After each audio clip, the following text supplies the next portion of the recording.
परी की पहली मुलाकात एक इंसान लड़के से हुई और गलती से अंगूठी से उसका हाथ जल गया। लड़का चौंक गया, उसने तुरंत माफी मांगी और अंगूठी दूर फेंक दी। परी ने उसकी घबराहट भरी लेकिन प्यारी प्रतिक्रिया देखकर हंसी रोकी नहीं।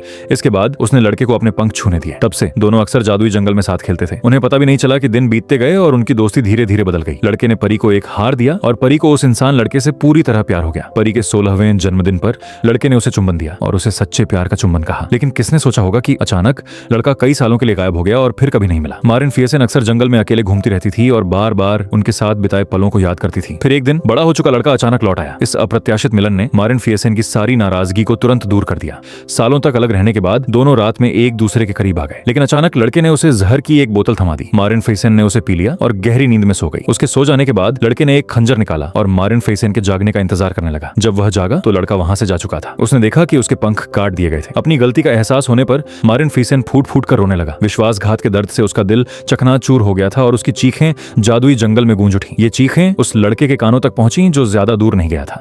लेकिन निर्दयी व्यक्ति ने क्रोध में आकर अपने कान ढक लिए जैसे कुछ सुना ही ना हो और अपने पंख लेकर जाने लगा। लड़का तुरंत महल की ओर भागा और राजा के पलंग पर अपने पंख पटक दिए। राजा चौंक कर जाग उठा और गुस्से से उससे पूछा कि वह क्या कर रहा है। उस निर्दयी व्यक्ति ने तुरंत अपने पंख फैलाए और जवाब दिया कि मारिन फियसेन को मारकर राजा का बदला लेने पर राजा अत्यंत प्रसन्न हुआ और उसके इस नेक कार्य की प्रशंसा करते हुए उसे अपना वादा पूरा करने और सिंहासन का उत्तराधिकारी बनाने का वचन दिया। इसी बीच बुरी तरह घायल और चलने फिरने में असमर्थ मारिन फियसेन ने एक सूखी शाखा उठाई और उस पर जादू करके उसे छड़ी में बदल दिया।